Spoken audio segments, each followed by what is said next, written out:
Chris, what is going on, sir? What's up, Brooks? Welcome back to the Bienville Buzz. Now that we have an official name show, man, I can say that the Bienville Buzz. Yep, I don't know, what is this, episode 5 or something? Maybe I think that's about right. Yeah, yeah, ballpark. yeah. All right, episode 5. So what is new for you? What's going on? Give me a fun fact or something. Fun fact. Newest thing. So, breaking news. Latest thing I just heard was about Fairhope Brewing is taking over the old Majestic building, and I think we may have talked about this as a rumor a couple So of weeks ago, which I knew it wasn't a rumor, but I just said it was a rumor just to say that it was a rumor, so that didn't come from me. so it's Um, official. This is it's official now. official. Yeah, yeah, yeah. It's official. Um, they're going to be, like I said, there's a new concept they're going to be doing. So I'm not really particularly sure about what the concept's going to be. Yeah. They're kind of vague on that, but yeah, it should be good. Fairhope Brewing's got a pretty good reputation. That is a Um, good that's a man, you just came with the heat. That's a nice little Wednesday morning tidbit here. That's a yeah, good I one, mean man. that's just kind of breaking the last hour or so where they finally officially posted it. So Yeah. Gotcha. Wingman Brewery. That's gonna be the name. Wing Get Brewery. Man Brewery? Yeah. So like I said, it's not gonna be under the Fairhope Brewing concept. It don't look like. So it's gonna be, like I said, it says an experimental project. Okay. Okay.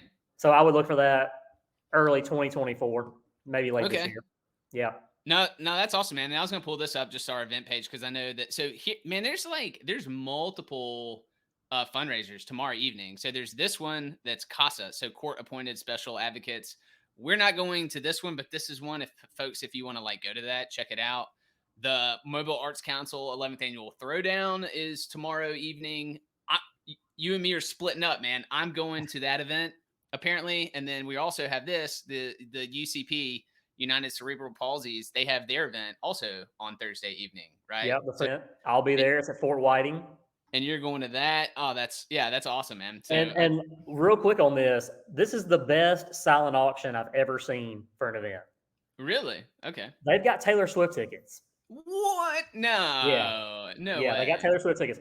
They've got all kind of stuff. They've got, I know, like hotel stays, not here just in Mobile, but hotel stays down at the beach, Orange Beach. I mean, they've got all kind of stuff. I know there's a Bienville Bites tour ticket in there, but I mean, that really is probably like that's on the low end of the poll. But there's all Wow. kind of stuff. I know there was one that kind of caught my eye was the you could have lunch with Joe Kane or breakfast with Joe Kane. Okay. Pretty cool. That is wild. Are they doing it online or is it only there? Are they also doing it They are, yeah, it's online? online. Yeah, yeah, yeah, it's on their website. Got it. Okay. So it's online, but will they be doing it also at the like will it culminate at the event? Any idea? The silent auction? I'm I just don't curious. know. I think Okay. so. I think it's going to close tomorrow night. At the as soon as the event is over, that is when the Yeah. silent auction is over. Got it. Got it. So Okay. if it's Super I think cool. it's 6:30 to 9:30. So maybe around 9 or 9:30 is when it's going to be shut off the silent auction. Got it. That's awesome, man. Well, we're not going to go into detail of this, but last week you're like, "Hey, we should ask people to comment wrong answers only on this." Maybe we'll come back to this a little bit later. We'll leave this one there. Someone did comment on this though and said, "Hey, we've waited long enough. Like, what is it?" And I was like, "Actually, I have no idea. I don't know what that is." So if anyone on here, and we have a couple of guests with us today that are going to hop on with us shortly, maybe someone actually knows what this is. I had no idea. We just posted it, you know. Do you know what this is? No idea. Okay, all right. We'll come back to it. Let me Some go to kind of this. tank. I don't Yeah, know. exactly. Some kind of storage tank. It looked like a cap on it.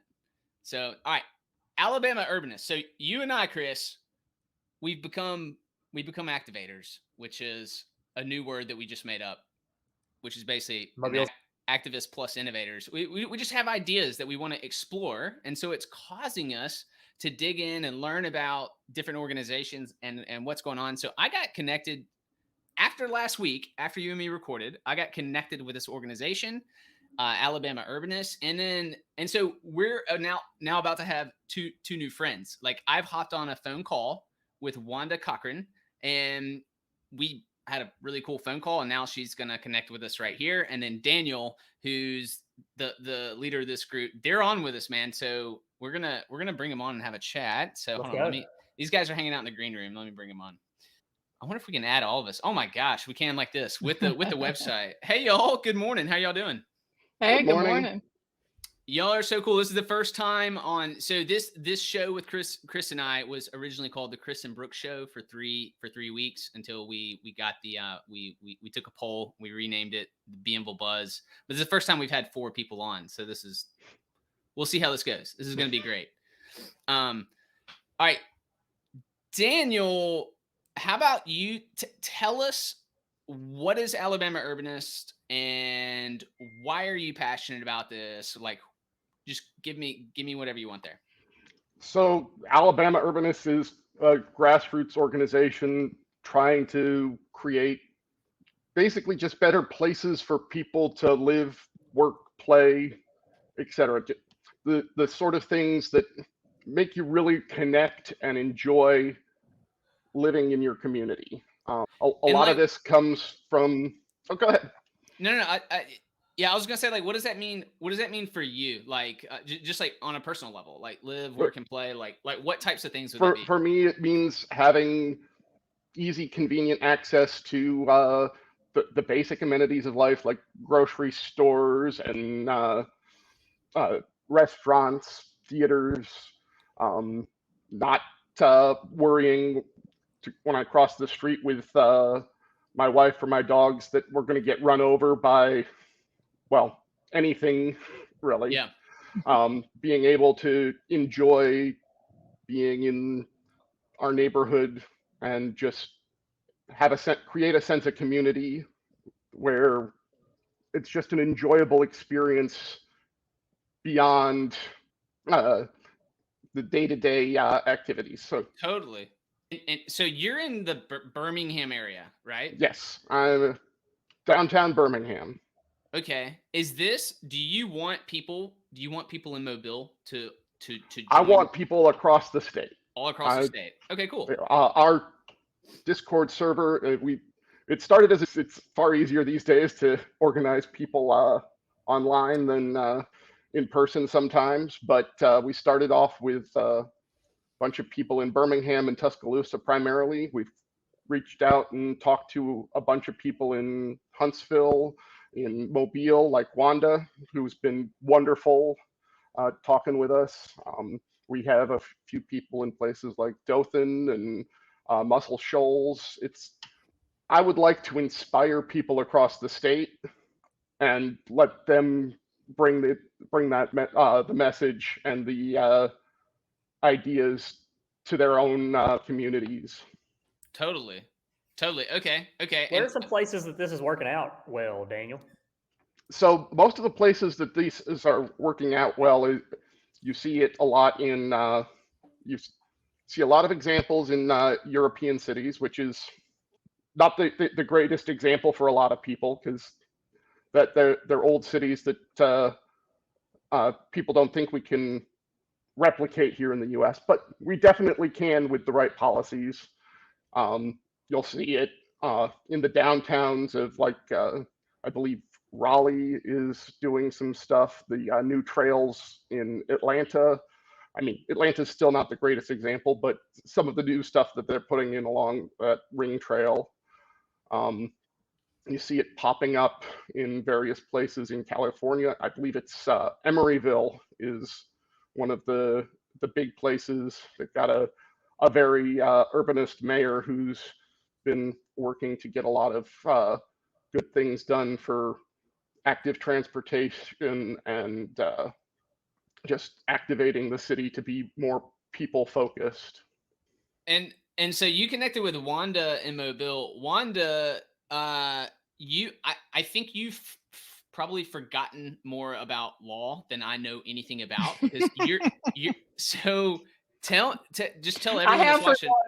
Yeah, more than I know. Tell like Chris. I don't know if Chris and Daniel know, and obviously for people watching, what's your background in law? I know it's like. Well, when I got out of law school, my quick resume is I got out of law school and I worked for a civil rights law firm in Mobile that did most of the voting rights and change of government litigation in Alabama. then I completely flipped and did commercial law and bankruptcy. And while I was working in that firm, I met a wonderful lawyer named John Lockett, who was Mike Dow's campaign manager. And after the litigation was over, we met to have lunch, and he was city attorney. And that's how I got into city attorney work. And that was in 1990. And I've done nothing but municipal law since then. And I've kind of stepped away from the active practice. As you can probably imagine, I'm a little ready to retire. I still do some cases, but primarily I don't represent any local governments anymore. So I'm free of that.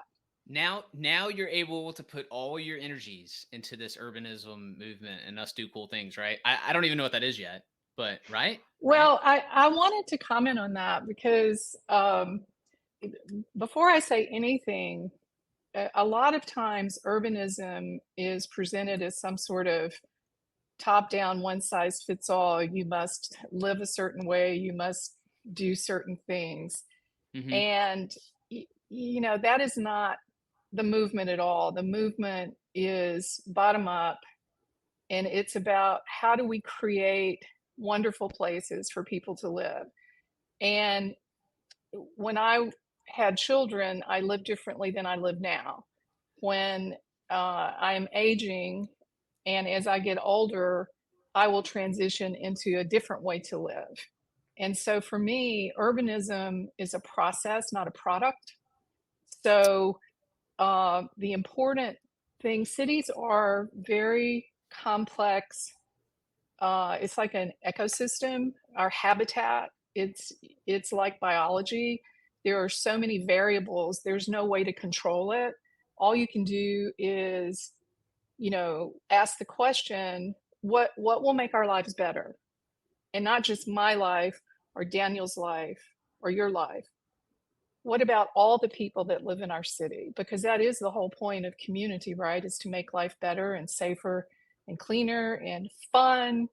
So that's what drew me to the movement, because I see the degradation in our built environment. And I really got interested because when I was raising children, I realized that I could not give them the experience that I had growing up. I tried to, and we managed some of that. But in terms of children having agency, riding their bike to school, walking to school, just having the freedom to be out from under the thumb of adults all the time, that's what attracted me. And anyway, I'll be quiet, but I just wanted to put that out there. No, I'm glad you did. And I want to, let me put this up while I have it. So you, not to disclose like your address or anything, but I don't live there. You do not live there, but I would.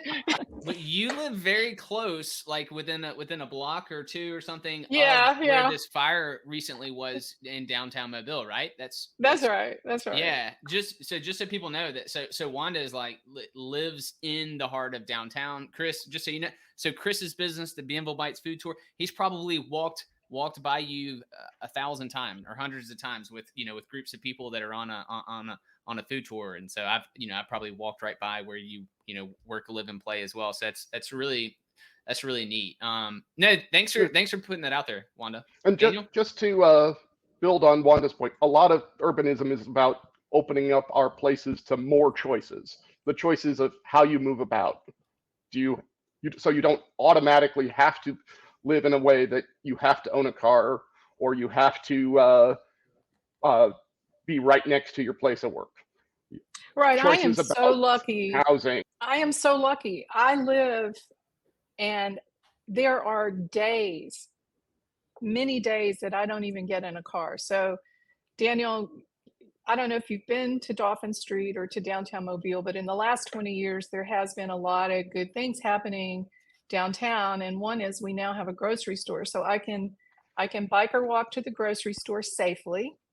I can go to a doctor, not a MD, but I can go and get my eyeglasses and contact lenses and that kind of stuff. Of course, there's all the restaurants and then the symphony. There's entertainment of of all types, and it's a very rich environment. There's lots I can do here, and because I'm also a cyclist, if we had just a few safe corridors out of downtown for cycling, I could spend even more days not in a car. And I feel like that is the greatest challenge of the next 10 years, particularly in terms of public health and climate change, is not how do we put everybody in an electric car, but how do we make cycling the most convenient, safe, and wonderful form of transportation that it is. I mean, my goodness, Mobile is flat as a pancake until you get up. So Yeah. and with the e-bikes, you can really extend your range. And I don't want to belabor this point, but I will say that, for example, I also swim, so I go to Pro Health, which you guys know is probably 2 miles maybe from my house. And I occasionally bike there, but it's not somewhere I look forward to biking to, Yeah. because I know there's going to be a lot of traffic. But I try and go in times but all it would take is one protected bike lane, and how many people besides me would hop on that bike lane to go to that medical center, which is the Mobile Infirmary? So, when I look around and see, how the city is developing, the way I measure the success of the development is, number one, can we pay for it reasonably without, harming future generations? And number two, does it work for everybody? How about me? How about my neighbor that's in a wheelchair? How about the new young mother trying to walk around with kids? So those are kind of my values, I guess. Yeah, no, that's good. Do you feel safe riding your bike, at least in the areas that you do, Wanda? Like even downtown, do you feel? Yes, I Okay. do. So Daniel may know more about this than me, but if you look at fatality statistics on biking, anything 20 miles per hour and below is survivable. Speed is what kills people. And not that I want to have a crash, but downtown, because of the amount of traffic, it is naturally slower. Now, you go on St. Louis Street, sometimes you still get people that want to barrel down that street, but Yeah. keeping streets at less than 25 miles per hour is absolutely key to making it safe to cycle around. So I'm pretty comfortable downtown. Now, when I get out of downtown, that's when I start getting a little Yeah. but I still do it if I want to do it. I respect all of our bike riders in town. I don't do it as much. I know there's some groups that ride together in packs and groups and stuff, which is great. But anytime I see like single riders or double riders on main roads, I'm like, oh my gosh. I'm not saying they shouldn't be there. I'm just like, I feel bad that we don't have better solutions for them to be there, other than just trying to share the road with the Well, vehicle. there are all kinds of people and all kinds of cyclists. And so the European cycling community that you see in Utrecht and Amsterdam, and well, even I actually was in Portugal recently. You wouldn't believe the infrastructure that's being built out all over the world around cycling. And so I ride with the big group on Sunday morning, and we go down to Dog River, and it's really fun, because these are people that are really fit and they go fast, and they let me ride with them because I have an e-bike, so it's a lot easier for me. Nice. And you feel really safe because you're in a group, and we look out for each other, and you point out defects in the road, like here's a hole, here's a railroad track.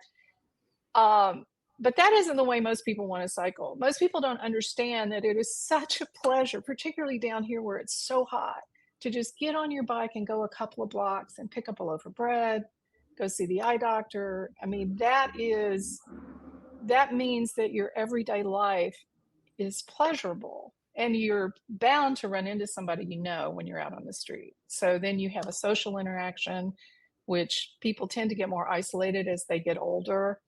And so being downtown is, well, I've always been down here, but it's a really good place as you age because of the convenience. Wanda, I wanted to ask you, I know like, Brooks and I, we've kind of, we've thrown out some different ideas for things that we think would, might make downtown better and Mobile better, and especially for our residents, for our visitors. What do you see? We talked about one of the things that we mentioned. Should we consider closing off the streets on, like it is on Art Walk more often? Does that help? Does it hurt? But what do you see? Like, what is some of the low hanging fruit of things that we could do to make Mobile more walkable, more pedestrian friendly? Just the easy things, like I said, the low hanging fruit that's out there of things that we could do that doesn't take a lot of legal hurdles. It doesn't take a lot of, dealing with the city. You have any ideas on that? I think individual neighborhoods need to have neighborhood walks, because the people that know what their neighborhood needs are the people that live in the neighborhood. So I can walk Dauphin Street and give you my perspective, but there are a lot of different kind of people that live on Dauphin Street. In fact, a lot of people that come downtown have no idea that there's a whole bunch of people living down here. So just 2 blocks to the west of me is a nursing home, or maybe it's a senior residence, but they're out and about all the time. To the east of me is a high-rise multifamily. There's condos, there's high-end stuff, there's low-end stuff. And all of those people are at different stages in life and have different needs. So I think before you come up with an idea, I think you need to study it, not in the sense of, oh, we're going to study and come up with some grand scheme, but in the sense of, let's just kind of walk around. Maybe we can, for example, my oldest daughter, lives in Charlotte, North Carolina. And I was in Charlotte recently, and they have a Strong Towns affiliate. Strong Towns is a kind of a national urbanist movement. They have a Charlotte group, and what they did was they looked around their city and they realized that the bus stops didn't have any benches, and it was really if you have to take a bus, or if you want to take a bus, it's really a drag to stand there with your groceries and know where to put them down. So this group got together and they didn't do anything, but one of them was a carpenter, and they started building benches and they put them out, and I think they shamed the city into actually coming up with some money to do it. So those are the kinds of things that nobody sitting in an office downtown has any clue how you live and where you live, and what works for me in Mobile may not work for Daniel in Birmingham. So Daniel, why don't you tell us about your neighborhood, where you live, and what you love about it? So we're in the Central City neighborhood of Birmingham, and we're actually right along 2nd Street with a whole bunch of wonderful restaurants. Bamboo. Are you near that cool railroad park? That is on the other side of the railroad tracks from me, but yes. Okay.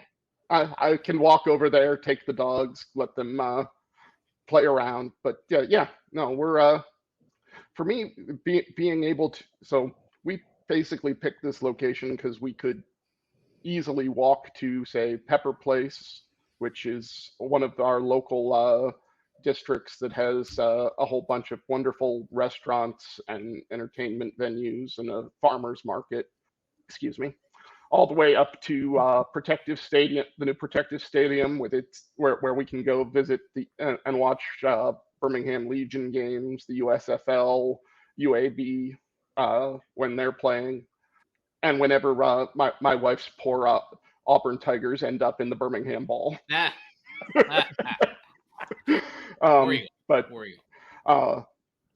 yeah, we have a bakery right next door. We can make great friends with the proprietors. They're wonderful people. We can wander over to Sidewalk and just be in the Sidewalk Film Fest when it's went on just recently.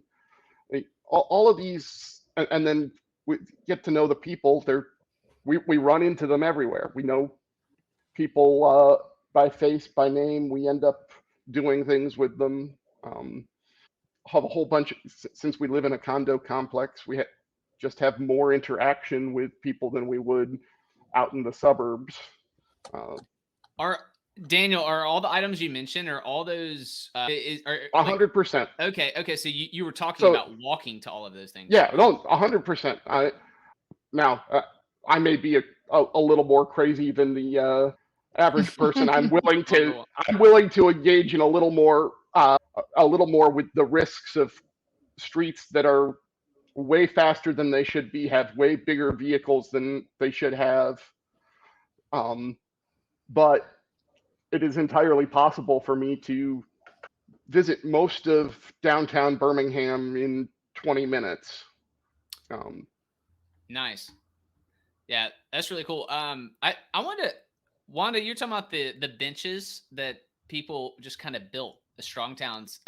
You had mentioned some term to me the other day, tactical urbanism. Would that be like an example of tactical urbanism? Basically, Yeah. citizens just saying, hey, like this isn't being done. Like we're gonna just do something to improve it. Maybe we're not supposed to do this, whatever, but like we think this makes it better. And it sounds like the city then said, hey, you can't just put these wooden benches here, but like well, they actually came repair it." around and said you actually can put wooden benches there. So Wow. and then they supplemented them with other things. But like in the cycling community, riding a bicycle is a whole lot like riding a boat. And I say that because, if you're on a boat ride in a motorboat, you got to look out for sticks and roots and sandbars, and it's kind of fraught. Well, cycling's the same way because our streets have a lot of defects in them, which are nothing to cars with their big tires. But we have some pretty serious holes and excavations that are taking a long time, and so what the cyclists do, I mean, they're all saints. Some of them will just go out on the weekends and mark them with paint. They'll geocode them. They'll send it to the city so they can report the defect, called water company. So yeah, there's that. And then there's all kinds of wild examples, of painting crosswalks in the middle of the night. And I actually had a girlfriend who now lives in Iowa, and she engaged in what she called guerrilla gardening. And she would secretly go in and tuck in some kind of living thing that she knew was appropriate for that spot and would take off with nobody tending to it. And she did it at my house and I didn't even know it. And one day I woke up and I realized, my God, there's this huge palm tree right next to my front porch, and it wasn't in my yard, it was on my next door neighbor's yard. But I mean, that's what she would do to kind of spread her own beauty. And that's what is the most wonderful thing about living in this city, is there's so many different kinds of people that have so many different areas of expertise, and urbanism just gives them an outlet. Fundamentally, how do we we're only here for a short while, right? Death is certain, the time of death is not. So what you gonna do in the meantime? And I for one want to enjoy my life, and there's a time for work and a time for play. And if in the way I living in a more dense environment fits my needs perfectly. For example, when I had small children, I had 3 kids, and when I was breastfeeding, I could go home for lunch and feed my kids, and if I don't even want to talk to you about the nightmare, which is carpool. I mean, you guys may have school age kids, and carpool is just torture. And so if I were living in Midtown, say, I would be trying to figure out how to get a bike route to all of those great schools that, if you look at Old Shell Road, starting downtown, we've got Callaway Smith, we've got Dunbar, we've got the new Barton Academy School. Then you hop up to St. Mary's and you go on up all the way up Old Shell Road. There are all these streets. So why aren't kids biking there? If you look at St. Mary's photographs from the 50s and 60s, the fence was covered in bicycles because every child biked to school. So you can't mandate that. That has to be nurtured. And people will only let their kids go somewhere when they feel like their kids are safe and they have a safe way to get there. So yeah, that's what I mean about we need many voices, and And we need to just take the time to think about it. And, you know, what are the downsides and what happens if our idea fails? You know, are we prepared to accept those consequences? And how do we mitigate? How do we design something that we can pivot if we need to without investing? You know, like if you spend $10 million on a project, you're kind of stuck with it for a long time. Yep. So I think identifying little tiny things that can be delightful. Now, that's not to say that there's not a bunch of structural things that need to happen at the municipal level. But they're not going to happen until people understand why their lives aren't better than they are. And a lot of that is structural. We have a zoning code, even though it was updated recently and many good changes were made to that code, it still has the bones of 1960. In other words, single use districts. The only reason downtown is as delightful as it is because we have a separate zoning code from the rest of the city. So, Gotcha. you know, developments that, have y'all seen the new townhouses over in Detente Square that were just built? Yes. Yes. Okay, those are illegal to build in any residential district in town, right? it. So how do we Yeah. remove barriers to entry? How do we make life better? How do we make it easier for a guy that wants to open a bar shop to get And into an old building, you know? and what Wanda's saying about the zoning code puts limits people's choices in a lot of ways that you don't expect. I mean, a lot of it came out of the early 20s to 1950s, where they were pushing for a lot of suburban development, a lot of single family homes. People and those were the choices that a lot of people made at the time. But there are also a lot of people now who want to make different choices, like the townhomes Wanda just mentioned. And we, in many places, don't allow those things to happen just because we're stuck in the 1950s, 60s mindset. Right. And so, for example, when I took care of my mother, she died 5 years ago this month. If I had lived in anywhere else, I couldn't have built a granny flat. You know, so you guys may live in single family neighborhoods. If your mama or one of your kids, you know, wants to come home and live, you can't build a garage apartment. Now, many people do it illegally all the time. But, you know, that doesn't encourage, and those are called accessory dwelling units. Mm-hmm. And so those were proposed when Mobile did its zoning update, but I don't think it got any traction because I don't think people understood that there were going to be some guardrails around it so that you just didn't have a proliferation of apartments on top of apartments on top of apartments. And Yeah. so that's a barrier to entry. The fact that it's illegal to build a duplex in any R1 zoning district, and you got to understand that if you look at a zoning map, almost all the zoning in Mobile is R1. That's what we've said we're going to use our land for. So how are you going to build a cool community if you can't build a duplex or a fourplex? Yeah. And what are you going to do if you have to have mandatory parking? So if you're a small business owner, you find an old building and you're willing to take a gamble, put a little money in it. You go downtown to pull a permit and oh my God, you got to build so many parking spaces. So, but there is no mandatory parking downtown. So it's easier for that reason and a lot of other reasons. And I'm not like throwing shade on anybody. These are common problems around the country.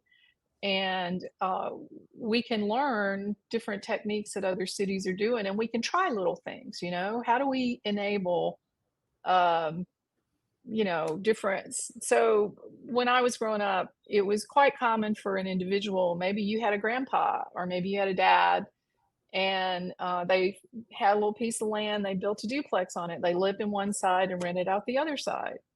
That doesn't happen much anymore, almost. But there's a reason it doesn't, is because the zoning prohibits it, and there is no financial vehicle to finance it. You know, you would have to go through that whole commercial loan stuff. Well, I recently learned, and Danielle, I don't know if you have any information about this, is that Housing and Urban Development has a financial product which will allow a single homeowner to get financing for, I think, a triplex. But I don't hear any talk about that here, about accessing, because we need a lot of infill development here, as does Birmingham, and that's the way to get it. But we're not going to get it unless we can empower individuals who want to, contribute to their community. Yeah, it's I actually just did that so the property where I live right now is actually my childhood home. I actually did a Nice. deal. I did a deal with my dad. And so it took us a full year to do this. Built a guest home for my dad. So I actually just recently, went through that to get it approved. We had to basically, like, one of the items we had to do is get a letter literally notarized for the city saying that we would not install basically a stove. Yeah, exactly. A stove plug. That's what qualifies it as an okay unit. So we're like, fine, no problem. My dad grills everything outside anyway, and he's like, I got hot plates and stuff, I don't care. So I mean, it's so simple. We just couldn't have a large oven. The other issue is we created him a private entrance driveway on the property, and because we already have a circle drive in the front yard, and we have a carport entrance, there were some rule. There were already three aprons, and so big time issues in getting that approval with the city. The forestry department apparently had to get involved. That's what took so long. They had to look at the right. It's literally along the ditch, our ditch edge, but they had to look and confirm that there would be no trees. So it was a very involved process, and I could see people maybe give up or be like, oh, I can't do this. This just isn't going to work, or whatever. So if that was easier, I think it would be great. And maybe we could create more, multi-generational housing. Yeah, and apartments. I mean, I was a student at one time, and I didn't live in a dorm. I rented an apartment, in the neighborhood, and but I think from the having worked on the municipal side, you see your job is trying to help people, achieve what their goals are. Many municipal employees do that, but the only tool they have are workarounds. So, and that's fine, because you got over your issue, you got what you needed. But like you said, how many people are just going to turn around and walk away because it's too hard? So I'm really excited to hear. I'm going to do a shout out for the Downtown Alliance annual meeting, which is on Friday. There's a guy coming in that's a former city councilman from, I think, Lafayette, Louisiana. And I'm sorry, I don't know his name right now, but he is all about pattern zoning, which is, there it is. What's the guy's name? Do you see? I'm going to try to find it. Matthew Petty. Yeah. So a long time ago, Sears and Roebuck catalog, you could order an actual house from the Sears and Roebuck company, and it would be delivered. And Mobile's got a lot of them. He has sort of taken off on that idea that cities will create pattern houses that are pre-approved, pre-engineered, and it's just so easy to build one of those. You just walk to the counter, you get your permit, and the city has thus saved you thousands and thousands of dollars from having to pay architects and engineers and all kinds of other professionals. So I'm really excited to hear what he says, because, affordable housing is kind of a misnomer. There is no affordable housing. Housing costs what it costs, right? Somebody's got to pay for it. So rather than engage in this fantasy that there is some magical affordable housing, why don't we talk about what's preventing individuals from building their own houses, and what's preventing small developers? And I think if we can start identifying barriers to entry, then our communities become stronger, because we're not waiting around for some out-of-town developer to come in and tell us how we. That's a good point. I would love a house kit. That'd be amazing. Because I mean, obviously you can make the exterior and do things that make it original and unique to whatever character, but to have the form already approved and to put that up would be amazing. And some of them can even start out as small. They're almost like I went to, forget what city this was, but the illustration was of a house, and it started out small that would be suitable for you and a wife and maybe your dogs.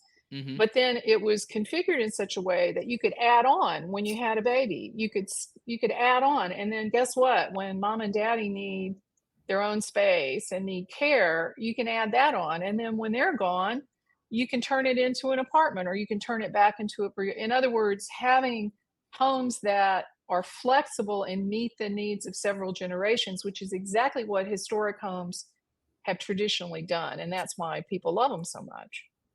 That's neat, but developed in that way, like actually. Yeah, it's already with that in mind. Plug in. I didn't realize this, but I read the other day that only like 20% of all housing, I think new housing is like architect designed. It may be less than that. In other words, you would hire an architect, and so this would having pattern housing would be a real boon to individual homeowners, particularly people who don't have a lot of money to spend on architects and professionals that are going to run the gamut and try and figure out how to interact with the city.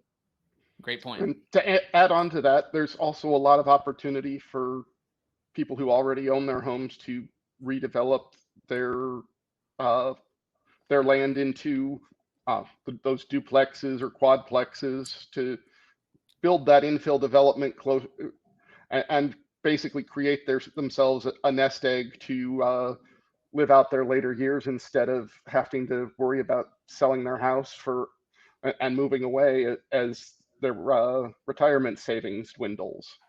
That's a good point.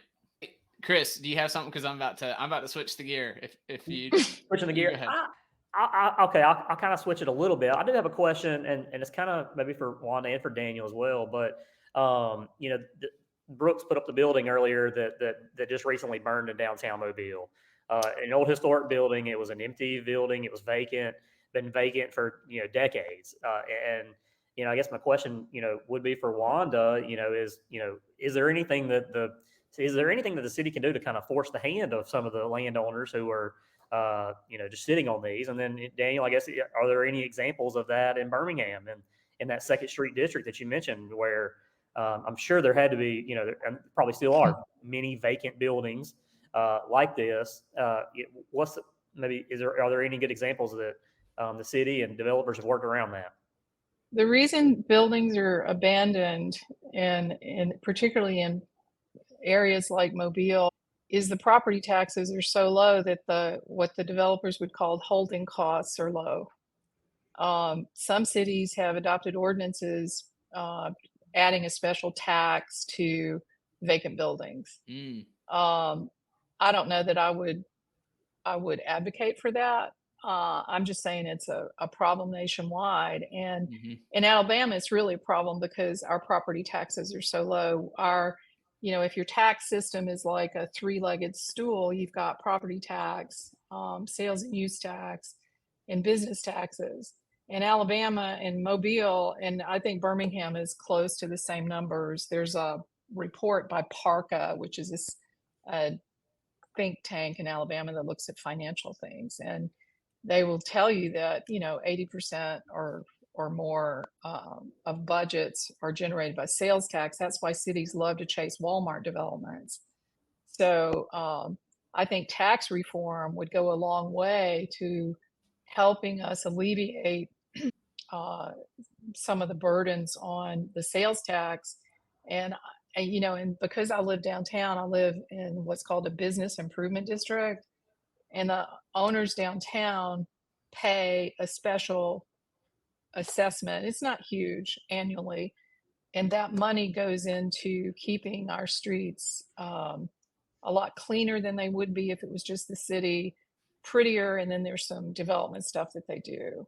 So vacant buildings will be with us until and we need other tools, like if you get priority permitting for older, I mean, it's really hard to do infill development. You know, I live right on Dolphin Street, and I get to hear all these conversations. People are walking up and down with their drink, and they're like, somebody ought to fix that building. And Of course. yeah, somebody ought to. But if you ever tried to cash flow that, Yep. you know, it's difficult. And the reason it's difficult is because nothing is standard. And so what you can do is you can have assistance with state and local tax credits that can help you put that together. But once those buildings are restored, they keep giving back to the community over and over again. The building I live in started out as a like some kind of store on the ground floor, and the people lived upstairs. And then in the 50s, it was bought by the Siemens Union Hall. It used to be the sea people would come here and sleep upstairs, which I think is hilarious because now my son is a mariner, so must have been in the building. And then when they had it, they put a restaurant on the ground floor, and that's how they trained the stewards for the ships. And then they bought another place out of town, and it stayed vacant for a long time. And my husband and a friend of his bought it, and it took them a long time. But this building has been it can go over it. They give over and over again. And if you look at the typical suburban construction, look at the CVS pharmacy, when it's gone, they're going to push it over. Yeah. Well, they're not designed to last more than 20 years anyway, but they're such a single purpose. They can't be recycled like older buildings, which is why you want to save that building you showed the picture of, including the facade. Which, from what I understand, engineers I think have looked at it, and I think the consensus is it can be saved. Is just what I understand. Engineers can save anything. They can save anything. The question is, is, thank you for the vote of confidence, Wanda. Yeah. Go engineers. So I'd like to. They can also destroy anything too. I'll expand a bit on what Wanda was talking. So, yes, the property tax structure that we have in Alabama definitely encourages basically speculation. Just hold it until it's worth something. That said, just going with a property tax increase is not necessarily beneficial. Property tax essentially punishes you for actually building and making use of the land. One of the things that you'll see a lot of urbanists talk about is what's called a land value tax, where you ignore what's actually built on top of the land, and you just tax the land for its value and let any improvements above and beyond that land go untaxed. This probably a little more complicated to implement. I know that Detroit is currently attempting to implement that to encourage some development, but the property tax, when you're taxing the building, it encourages a lot of, okay, we're just going to tear down the building and leave it as a parking lot until we can find a way to sell it. Okay. Just so for That's me to cool. So for me to unpack that, just so that I understand, I guess doing the land value tax would kind of put a vacant building and a renovated building on equal playing field when it comes to taxation, and which could encourage, which sounds like it would probably go higher for a vacant building and potentially encourage. Yeah, you should have a vacant building next to a new building at basically the same tax level per square foot of lot. Got it. And that would definitely encourage either selling or redeveloping. Another thing is, I don't know about that specific building, but oftentimes historical preservation can keep buildings vacant. Just down the street from me is the Powell School, which is Birmingham's very first public school. It had a lot of history. It's a beautiful, beautiful brick building. But the city absolutely insisted for over a decade that it had to be maintained as pristinely historic. And so the whole thing has fallen into disrepair. I mean, really unfortunate, but the drive to save it, which is in part driven by the fact that we lost the castle so many decades ago, which was another historic building in Birmingham, essentially made it impossible for anyone to do anything with that building because the financials weren't there. I love history as much as the next guy, but I know that no business is going to invest in a money losing endeavor. One of the ways that, so usually what this is called is adaptive reuse. And so one of the ways that you can encourage this sort of thing is, yes, offering tax credits. You can also offer some leniency in the building code, because the building code, usually when you update a building to a certain amount, you have to put all of the newest and greatest building code innovations in for the various improvements. Right. And a lot of these buildings, if you want to have a historic building that's fully accessible, for example, that's a lot more investment for a lot less payback for the developer. So that discourages. So having the city, I believe there's actually a historic building code that can be used as an alternative. Whether the city allows it or not is often up for debate. And then, yeah, I mean, I guess, and just what I'm hearing you say is, there's a lot of entities at play when it comes to which is similar in Mobile, I would say as well. Just a lot of different entities at play when you're trying to get a project done. It makes sense. I mean, it's good that they're there, right? But then obviously it can add complication. I guess is probably what I would is kind of my personal takeaway. It creates complication, but that's not necessarily bad complication. I mean, the purpose is. Well, one of the problems is that the different agencies operate in silos. Yeah. And so generally engineering and the fire department make all kinds of decisions that really affect other things like planning and neighborhood development. And I really believe that problems can be solved when people sit down and talk about them. And on Dauphin Street, one of the reasons we don't have parking on both sides of the street during the day is because the fire department just says no. But it's funny, we have parking on both sides of the streets on the weekend. So and this fire, what was their experience? Are we going to have in the emergency management area, they do these things called hot washes after an event. Everybody sits around the table and says, okay, what went well, what didn't go well, what can we do better next time? And so it would be nice if the community could if that kind of information could be shared with community.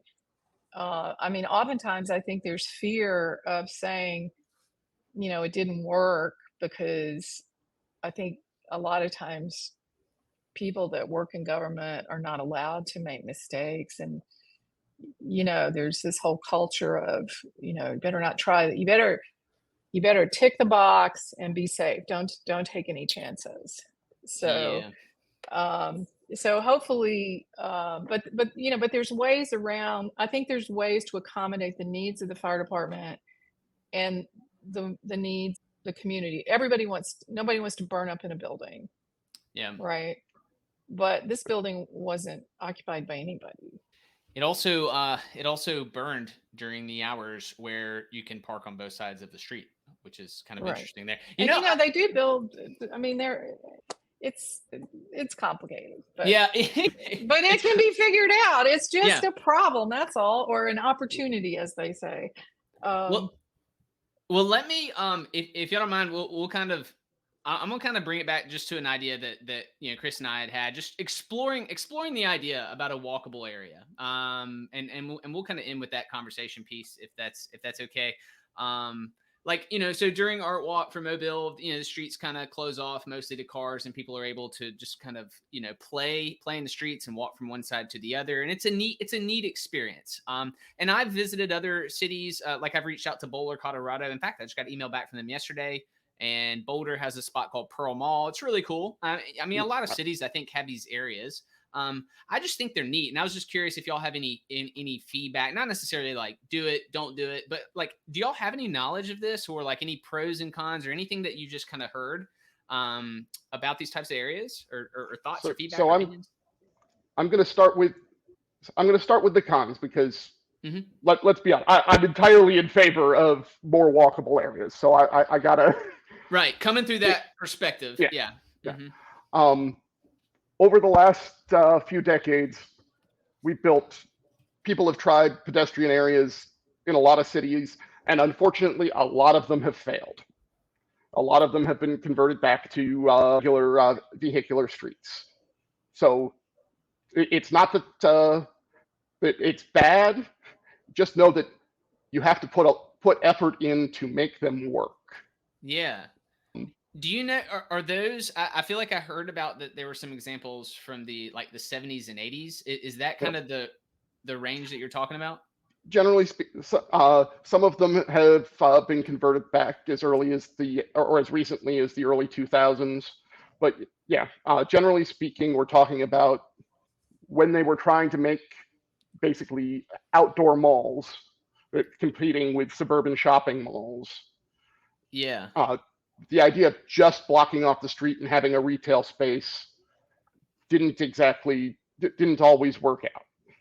Now, yeah, I guess I need to dig. So they were more just for like retail shopping, these areas. Yeah, so that's one of the first things you need to pay attention to is it can't just be a commercial center. Yeah. It has to be part of the community. And Wanda, just down the street, is a perfect example. If you start bulldozing the area around Dolphin Street to put more parking in so more people can visit Dolphin Street, they're just going to kill Dolphin Street. Yeah. Do you know of any examples that have formed some, areas that are like they work? There's hundreds of them. Pearl Street, I've been on Pearl Street myself. It's a beautiful area. The Joyce Santa Monica has a few. I was just reading on the platform formerly known as Twitter that that's right.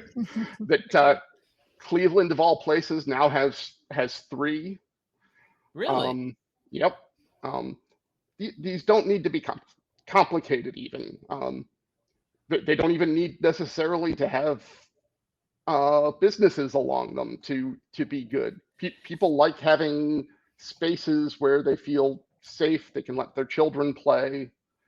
But yeah, there are still dozens to hundreds of good pedestrianized streets across the country to get inspiration from. Gotcha.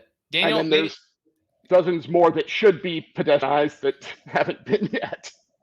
Gotcha. Yeah, maybe I'll connect with you offline and shoot you an email. I don't know if you have some of that information of like all these success stories. I'm interested in the failure stories too, for sure. But the only ones that I had recently been made aware of were like maybe in the 70s or 80s, and I was like, man, that's a long time ago. It is. Just my thought is like that's 50 years ago. Plus like I wouldn't really want an outdoor shopping mall in today's time, personally, and I don't think a lot of people might want that. What I can give you and your listeners right now is a wonderful YouTube channel called the Urbanity, which is a lovely couple up in Montreal.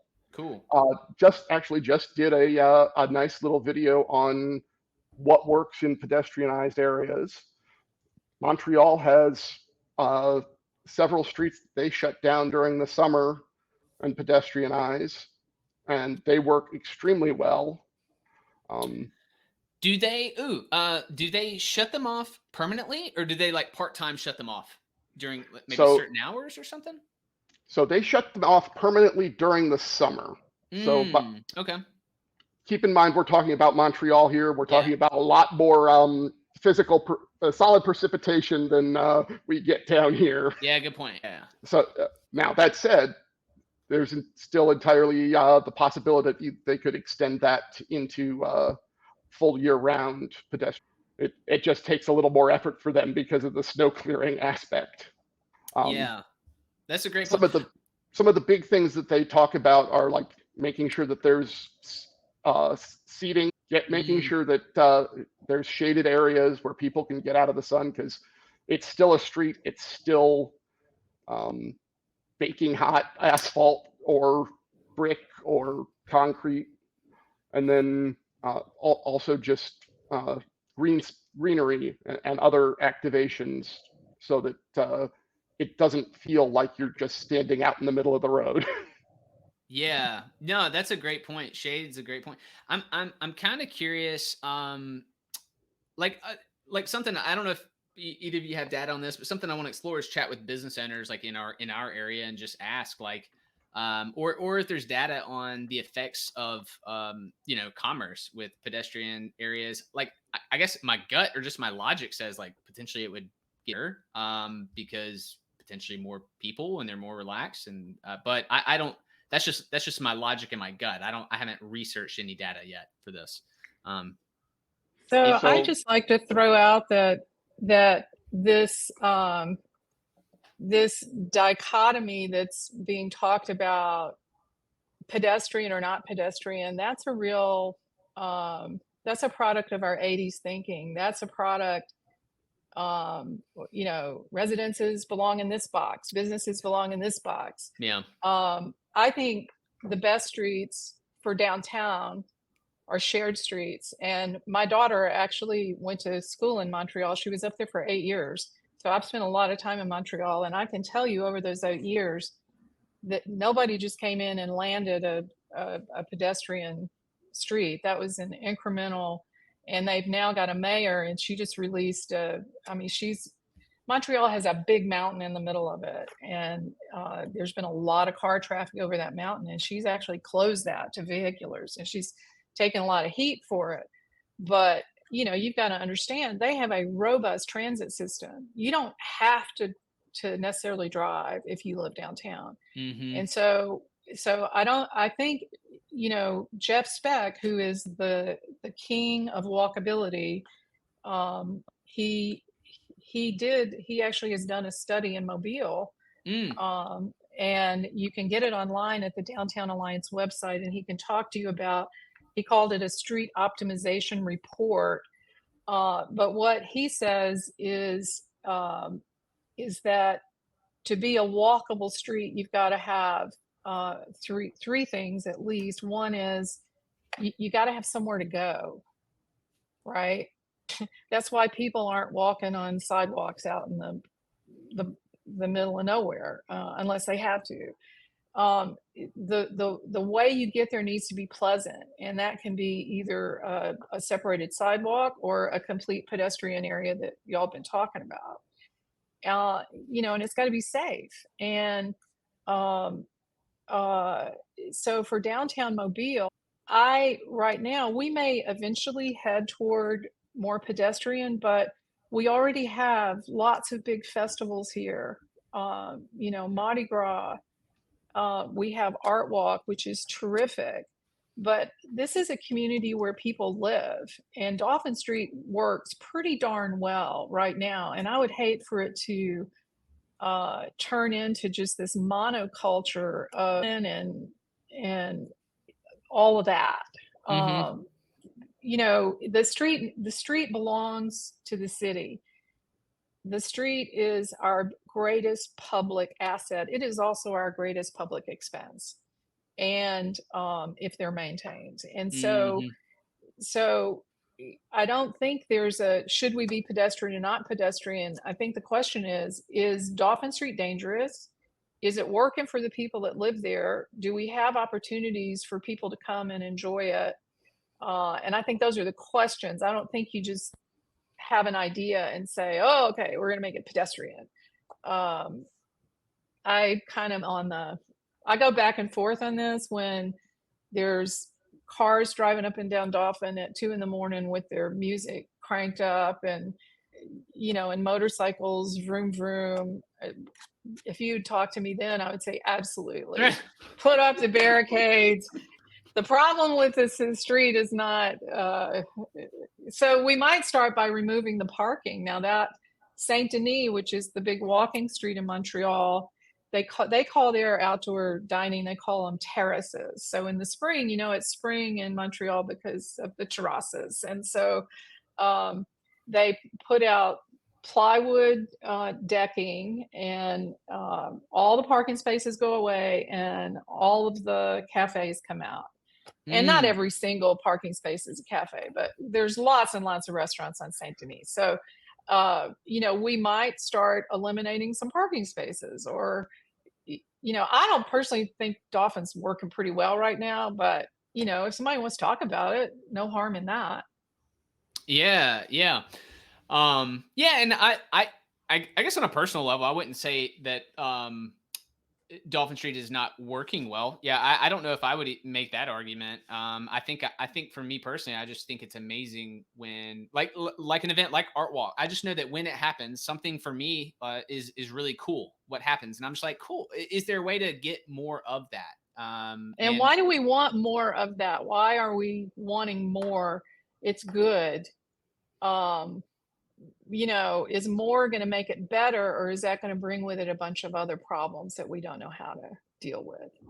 I don't want to live in a festival all the time.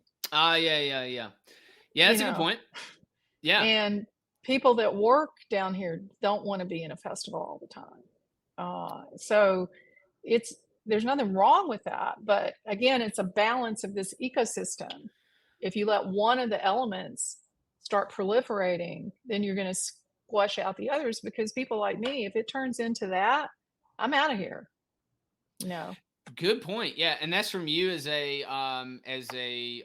I've been down here 40 years. In 24, yeah. I will have been back in Alabama for 40 years. Yeah. And we raised 3 children downtown, and it's a wonderful place to live. It's a easy place to live in many ways. But there are a lot of people here that are not like us. We are a very poor city. And if you drive 10 blocks south of Dolphin Street and 10 blocks north of Dolphin Street, you will see streets that you can hardly ride a car on, let alone a bicycle. You will see open ditches. You will see all sorts of things that have been neglected. And you could spend an entire show on the neglect of our neighborhoods. And the good thing about urbanism is it lifts everybody up, right? So if you live and you don't have a car, which 20% don't, and you've got a bicycle, if we create better biking infrastructure, you're going to help people get to work. I think there's lots of things that can be done to help ordinary people, and children especially. Children need parks to walk to. They need safe spaces. And we're not building them. We're building for cars, and that is anathema. There's places for that. But in our traditional urban areas, we need to unravel all of the damage that's been done over the last 40 or 50 years. Well said. Just one thread at a time, though. No big changes. Bottom up, incremental. Oh, and doing the Google Street View down Dolphin, I've seen there's already some good stuff working towards traffic calming. I saw I think at least one raised intersection or one raised crosswalk. Definitely some. Those are beautiful. Outdoor dining, great access to a couple of good parks. There's definitely a lot of incremental improvement. There's also, it may be that the downtown association could try out a non-event pedestrianization and see how people and businesses react. It's the great thing about you can try things, and we're not used to trying things. We've decided we've stopped experimenting So taking the opportunity to actually experiment and see how the people react to changes is entirely feasible and can help people learn what they actually want. Good point. Very good point. Chris, do you have any final thoughts? No, that's all good points. I mean, all good things to think about. All right, guys. It's been a lot of fun.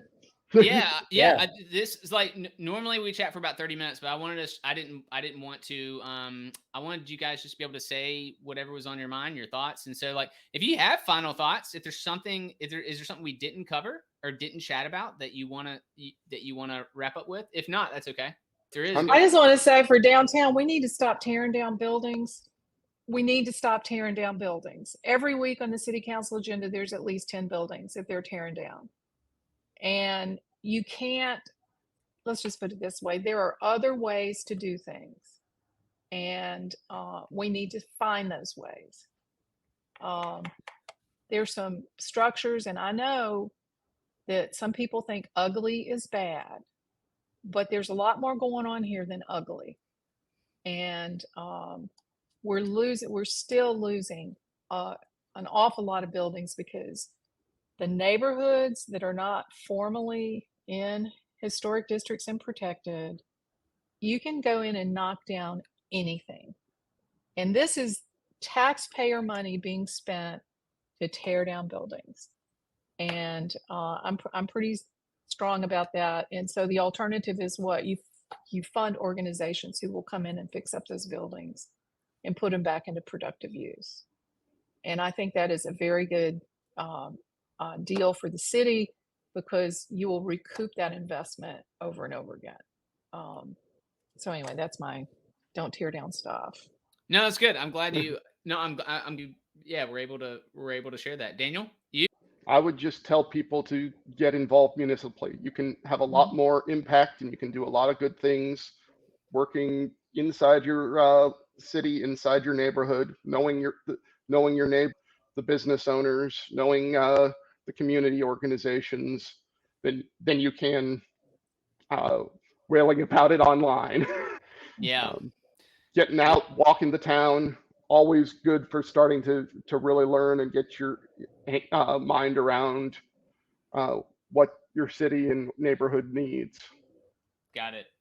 No, that's great. Those are great final thoughts. All right, guys. Well, stick around for a second if you want. If you have any other final questions, but I'm going to end our in the podcast recording here. So okay. Appreciate you guys being on with us.